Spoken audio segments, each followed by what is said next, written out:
Chapter 29. Belfast. It had been on a Saturday evening that we first saw Dublin, and it was on a Saturday evening that we reached Belfast. And we had thought the streets of Dublin crowded, but compared with those of Belfast, they were nowhere. Even in our first ride up from the station, along York Street and Royal Avenue, it was evident that here was a town where life was strenuous and eager. There was no mistaking its air of alert prosperity, and when, after dinner, we sallied forth on foot to see more of it, we found the sidewalks so crowded that it was possible to move along them only as the crowd moved. It was a better dressed crowd than the Dublin one, but I fancied its cheeks were paler and its bodies less robust. Indeed, I am inclined to think the average stature in Belfast an inch or so under the average elsewhere. Great numbers of the men and women we saw on the streets that night were obviously undersized. I am by no means tall. 5 feet 8 inches is, here in America, about the average. But, when I walked among that Belfast crowd, I overtopped it by half a head. It was this strange sensation, the sensation of being a tall man, which I had never before experienced, which first drew my attention to the stature of the crowd. There must be several regiments of British troops stationed at Belfast, for soldiers were much in evidence that evening, and in a great diversity of uniform. They too, for the most part, seemed undersized, in spite of their erect carriage. And they were, as is the way with soldiers everywhere, much interested in the girls. And the girls, after the fashion of girls everywhere, were much interested in the soldiers. And there was a great deal of flirting and coquetting and glancing over shoulders and stopping to talk, and walking about with clasped hands. Next to the crowd, the most interesting feature of Belfast is the shops, which are very bright and attractive. The Scotch have a genius for fancy breads and cakes, and the bakers' shops here were extremely alluring. There seemed to be also an epidemic of auction sales, and closing out sales and cut-price sales, announced by great placards pasted all over the windows. But there were so many of them that I fancy most of them were fakes. One notices also in Belfast the multiplicity of bands. It seemed to me that night that a band, playing doggedly away, was passing all the time. Sometimes the band would be followed by a body of marching men, sometimes by men and women together. Sometimes it would be just playing itself along without anyone behind it.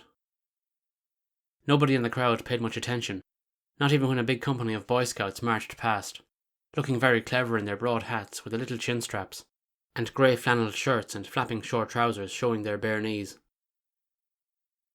What I am setting down here are merely my first impressions of Belfast. I do not allege that they were correct impressions, or that they fairly described the town.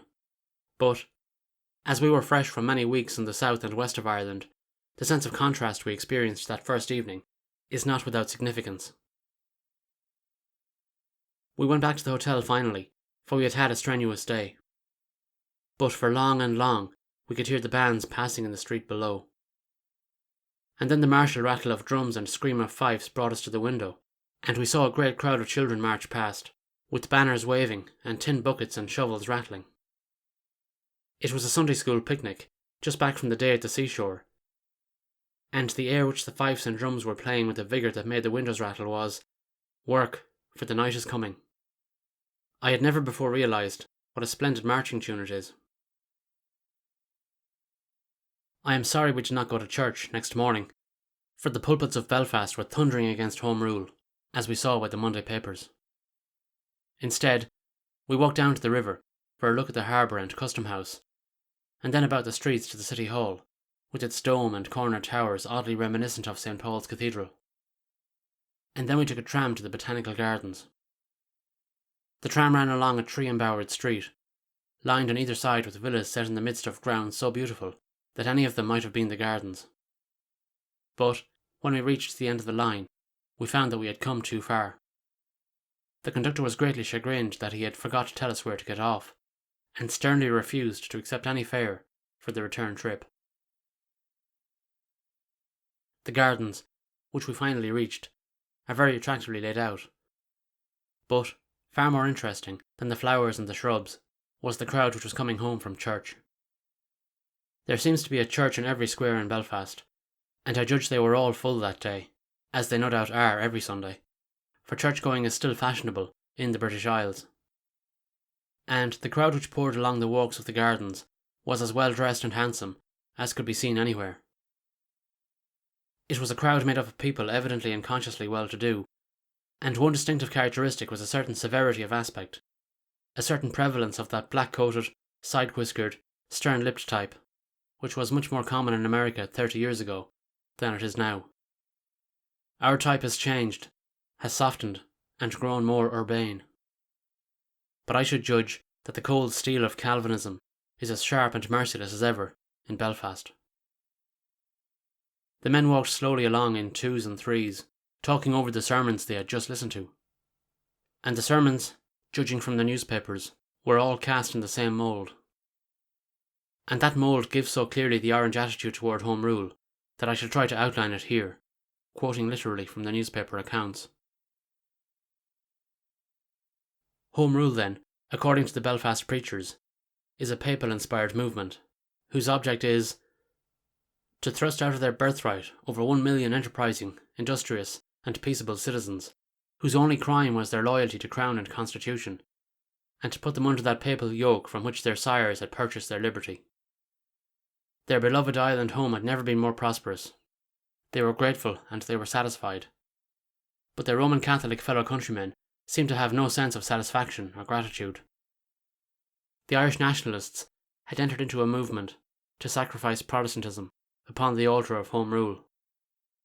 But Orangemen and Protestants had entered into a covenant, the object of which was the maintenance of their rightful heritage of British citizenship, of their commercial and industrial progress, and of their freedom. In the same spirit of patriotic Protestantism as was displayed at the Siege of Derry, they would go forth to combat the onslaughts of Rome, and they would show that the same spirit lived in them as in their illustrious sires. Some of the services concluded with singing a new version of the national anthem. Ulster will never yield. God is our strength and shield. On him we lean. Free, loyal, true and brave, our liberties we'll save. Home Rule we'll never have. God save the King. That last line is so perfunctory that it provokes a smile. I'm anxious to state the case against Home Rule as fairly as I can, the more so because, as the readers of this book must have suspected before this, I have little sympathy with the die-hard Unionists. I do not believe that they represent Ulster in any such absolute sense as they claim to do, for in the first place, they hold only 16 out of the 33 Ulster seats in Parliament, and in the second place, even in the 4 counties which are largely Protestant, there is a very strong nationalist sentiment. My own conviction is that the Protestant societies are being befooled by a clique of politicians and aristocrats whose quarrel is not with Home Rule, but with the Liberal Party. Nobody denies that the funds for the organisation and equipment of the Orange Army have been supplied by the Conservative Party, whose campaign chest has been sadly depleted by the immense sums needed to keep the agitation going.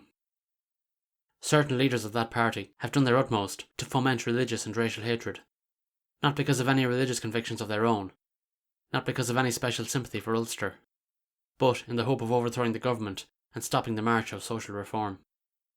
They might just as well try to stop the march of time, and someday, perhaps, they will realise it. And yet,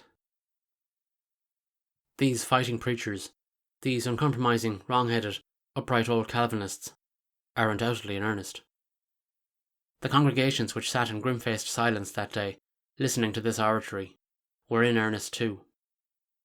But I cannot believe that, in their inmost heart of hearts, they really dread the subversion of Protestantism.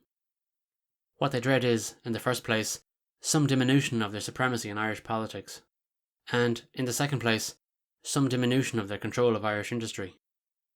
In other words, the attack they really fear is against their pocketbooks, not against their creed. And it is not impossible that their pocketbooks may suffer. Indeed, I think it probable that when the Home Rule Parliament has made its final adjustments of revenue, Ulster will be found to be bearing somewhat more of the burden than she now does, though perhaps not more than her just share. But this doesn't make the situation any the less serious, for ever since the world began, it has been proved over and over again that the very surest way to drive men to their frenzied resistance is to attack their pocketbooks. As for the religious bogey, I personally believe most sincerely that it is a bogey. Such danger to Protestantism as exists comes not from the Irish Catholics, but from the politicians who are using it as a football. There was a sentence in one of the sermons preached that day to the effect that Irish Protestants laboured to help Irish Catholics to civil and religious liberty, when Irish Catholics were unable to help themselves. And this is a fact which I am sure Irish Catholics will be the last to forget. A century ago, Ulster was as fiercely nationalist as she is fiercely unionist today. It was in Belfast that the Society of United Irishmen was organised, and its leader was Theobald Wolfe Tone, a Protestant, and its first members were Presbyterians, and one of its objects was Catholic emancipation. And, as a close to these disconnected remarks, I cannot do better than repeat an anecdote I saw the other day in the 19th century. Some sympathetic neighbours called upon the mother of Sir David Bayard to condole with her over her son's misfortunes, and they told her, with bated voices, how he had been captured by Tipu Sultan and chained to a soldier and thrust into a dungeon. Bayard's mother listened silently, and then a little smile flitted across her lips. "God help the laddie that's chained to my Davy," she said softly. And anybody that's chained to Ulster will undoubtedly have a strenuous time. The newsletter is the Great Belfast Daily, and while I was looking through it Monday, for fear I'd missed some of the pulpit and platform fulminations, I chanced upon another article which interested me deeply, as showing the Protestant attitude toward control of the schools. The article in question was a long account of the awarding of prizes at one of the big Belfast national schools, as a result of the religious education examination, and it was most illuminating. The chairman began his remarks by saying that nothing is pleasanter than to hear a pupil repeat faultlessly the answers to the 107 questions in the Shorter Catechism, without a stumble, placing the emphasis where it is due, and attending to the stops. And he went on to report that these 107 questions had been asked orally of each of 396 children, that there was not a single failure, and that practically all the children were in the first honour list, that is, had answered faultlessly the whole 107. And then another speaker, a clergyman of course, like the first, told impressively of the meaning of education. It was, he said, the duty of every child to store his mind with all manner of knowledge, and to seek diligently to gain information from day to day. But religion was the sum and complement of all education. Without it, all other requirements would be little better than the beautiful flush upon the consumptive's cheek, the precursor of sure death and decay. He reminded them that even the very youngest there was guilty in the sight of God, for that awful word sinner described them all. Then a third speaker remarked that, while the staff of the school was doing a fine work in teaching the boys and girls to read and write and cast up accounts, that wasn't nearly so fine as teaching them the catechism and encouraging them to study their Bibles. And then a fourth speaker emphasised this. And then there was a vote of thanks to all the speakers, and the prize Bibles were distributed. And everybody went away happy. At least, the adults were all happy, and I can only hope the children were. From all which it is evident that the Presbyterians will fight for their schools as hard, if not harder, than the Catholics will for theirs. But to me, the thought of these poor children being drilled and drilled in the proper answers to the 107 questions of the Catechism, until they could answer them all glibly and without stopping to think, is a painful and depressing one. I suppose that is the way good Orangemen are made. But the Catechism has always seemed to me a rickety ladder to climb to heaven by. I was fortunate enough to witness another peculiar symptom of Belfast's temper that afternoon when I went down to the Custom House, which stands near the river. It is a large building occupying a full block, and there is a wide esplanade all around it. And this esplanade has, from time immemorial, been the platform which any speaker, who could find room upon it, was privileged to mount, and where he might promulgate any doctrine he could get the crowd to listen to. There was a great throng of people about the place that afternoon, and a liberal sprinkling of policemen scattered through it. And then I perceived that it wasn't one big crowd, but a lot of smaller crowds, each listening to a different orator, whose voices met and clashed in the air in a most confusing manner. and I wish solemnly to assert that the list which follows is a true list in every detail. At the corner of the building, a reformed drunkard, with one of those faces which are always in need of shaving, stood, Bible in hand, recounting his experiences. At least, he said he had reformed. But the pictures he painted of that awful depravity of his past had a lurid tinge which held his auditors spellbound.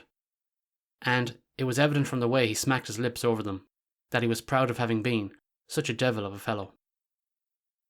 Next to him, a smartly dressed negro was selling bottles of medicine, which, so far as I could judge from what I heard, was guaranteed to cure all the ills that flesh is heir to. The formula for this wonderful preparation, he asserted, had been handed down through his family from his great-great-grandmother, who had been a famous African voodoo doctor, and it could be procured nowhere else. The open-mouthed Belfasters listened to all this with a deference and patience which no American audience would have shown, and the fakir took many shillings. Next to him, a company of the Salvation Army was holding a meeting after the explosive fashion familiar all the world over. And, at the farther corner, a white-bearded little fellow was describing the horrors of hell with an unction and exactitude far surpassing Dante. I don't know what his formula was for avoiding these horrors, for I didn't wait to hear his peroration. Just around the corner, two blind men were singing dolefully, with a tin cup on the pavement before them, and straining their ears for the rattle of a copper that never came. And, farther along, a sharp-faced Irishman was delivering a speech, which I judged to be political. But it was so interspersed with anecdote and invective and personal reminiscence that, though I listened a long time, I couldn't make out who he was talking against, or which side he was on. His audience seemed to follow him without difficulty, however, and laughed and applauded. And then a little fellow with a black moustache advised the crowd, in a loud voice, not to listen to him, for he was a jailbird. I saw the constables edge in a little closer. But the speaker took the taunt in good part, admitted that he had done 12 months for some offence, and thanked the crowd with tears in his voice because they had raised £2 a week during that time for the support of his family. The crowd cheered, and the fellow who had tried to start trouble hastened to take himself off. Thinking over all which, now, it occurs to me that the speech may have been a Labour speech, and not a political one at all. I gave it up at last, and moved on to where a man was making an impassioned plea for contributions for an orphan asylum. He had a number of sample orphans of both sexes ranged about him, and he painted a lively picture of the good his institution was doing. But how he hoped to extract donations from a crowd so evidently down at heel, I don't see. Next to him, a frightful cripple was telling the crowd how exceedingly difficult it was for a rich man to get into heaven. Next to him, a lot of women were holding some sort of missionary meeting. And just round the last corner, a roughly dressed man with a coarse red-bearded face, whose canvas placard described him as a medical herbalist, was selling medicines of his own concoction. He had no panacea, but a separate remedy for every ill. And I listened to his patter for a long time, though obviously he didn't welcome my presence. He proved that slippery elm was harmless by eating some of it, and argued that plantain, which ignorant people regarded as a weed, made the best medicine a man could put into his inside. And he proved this proposition by saying that it must be so because plantain had no other known use, and it was inconceivable that the Lord would have taken the trouble to create it without some purpose. He also proved that he was a capable doctor because he was not a doctor at all, but a working man, and it was the working man who made the world go round. Inconceivable as it may seem, this ignorant and maudlin talk was listened to seriously and even respectfully, and he sold a lot of his medicines. Medicine seems to be one of the dissipations of the Belfast folk. The largest crowd of all was gathered before a man who held the centre of the fourth side of the esplanade, and who was talking, or rather shouting, against Home Rule. He was garbed as a clergyman, and he wore an orange badge, and he was listened to with religious attention as he painted the iniquity of the Catholic Church and the horrible dangers of Catholic domination. His references to King Billy and the Boyne and the walls of Derry were many and frequent, and he had all sorts of newspaper clippings in his pockets, from which he read freely. And, though he was very hoarse and bathed in perspiration, he showed no sign of stopping. He intimated that, once Home Rule was established, the revival of the Inquisition would be but a matter of a short time, that no Protestant would be allowed to own property, that no Protestant labourer could expect employment anywhere until he had abjured his religion, that their children would be taken away from them and reared in Catholic schools, and he called upon them to arm and stand firm, to offer their lives upon the altar of their country, and not retreat a step before the aggressions of the Scarlet Woman. I don't know how much of this farrago his audience believed, but their faces were intent and serious, and I feared they believed much more than was good for them. I happened upon a song of Chesterton's the other day, which brought those strained and intent faces vividly before me. The folks that live in Black Belfast, their heart is in their mouth. They see us making murders in the meadows of the south. They think a plough's a rack, they do, and cattle calls are creeds, and they think we're burning witches when we're only burning weeds. Those lines are scarcely an exaggeration, and after I had stood there listening for half an hour, I began to feel uneasily that perhaps, after all, there is in Ulster a dour fanaticism which may lead to an ugly conflict. Those political adventurers who have preached armed resistance so savagely, without really meaning a word of it, may have raised a Frankenstein which they will find themselves unable to control. As I turned away at last, sick at heart that such things should be, I passed close by a little group of men who were standing on the sidewalk opposite, listening to the denunciations of Rome with flushed faces and clenched hands. "Let's have a go at him," said one of them hoarsely, and then caught my eye as I lingered to see what would happen. "What do you think of that, anyway, sir?" he asked. "I think it's outrageous," I said, "but I wouldn't raise a row if I were you boys. You'll just be playing into his hands if you do." Their leader considered this for a moment. "I guess you're right, sir," he agreed at last. "Come on, boys," and they slouched away around the corner. But perhaps afterwards, when they'd got a few more drinks, they came back again. It is a peculiarity of Belfast that the public houses are allowed to open at 2 o'clock Sunday afternoon, and they are crammed from that time forward with a thirsty crowd. There is nothing of antiquarian interest at Belfast, and its public buildings, though many and various, are in no way noteworthy. The sycophancy of the town is evidenced by a tall memorial to Prince Albert, not quite so ugly, however, as the one at London, while, in front of the City Hall, stands a heroic figure of Victoria. There is a statue to the Marquis of Dufferin, and one to Harland, the shipbuilder, and one to Sir James Hazlitt. And many militant divines, in flowing robes, are immortalised in marble. But, search the streets as you may, you will find no statue to any Irish patriot or Irish poet. Nor will you find a street named after one. Yes, there is Patrick Street, but it is a very short and unimportant street, and may easily escape notice. The shadow of the Victorian age lies deeply over the place. The greatest quay is at Albert Quay, and the ship channel is Victoria Channel, and the square at the Custom House is Albert Square, and a little farther along is Victoria Square, and just around the corner is Arthur Square, and the principal avenue is Royal Avenue, and the broad street which leads into it is York Street, and the street next to it is Queen Street, and leading off of that is Kent Street, and a little distance away is Albert Street leading up to Great Victoria Street, and I am sure that somewhere in the town there is a Prince Consort Street, though I didn't happen upon it. The churches are all modern and uninteresting, though strangely enough, the Catholic ones are as large and ornate as any. You wouldn't think it from the way Ulster talks, but about a fourth of the population of Belfast is Catholic. There are 2 small museums, neither of which is worth visiting. In a word, the whole interest of Belfast is in its shops, its factories, and its commerce. The shops are wonderfully attractive, especially, of course, in objects made of linen. For Belfast is the world centre of the linen trade, whose foundations were laid by the Huguenots who found a refuge here after Louis XIV banished them from France. It was the one Irish industry which England did not interfere with, because England produced no linen. And consequently, it prospered enormously. Until today, there are single factories at Belfast, where 4,000 people bend over 1,000 looms, or watch 10,000 spindles, and the annual value of the trade is more than $60 million.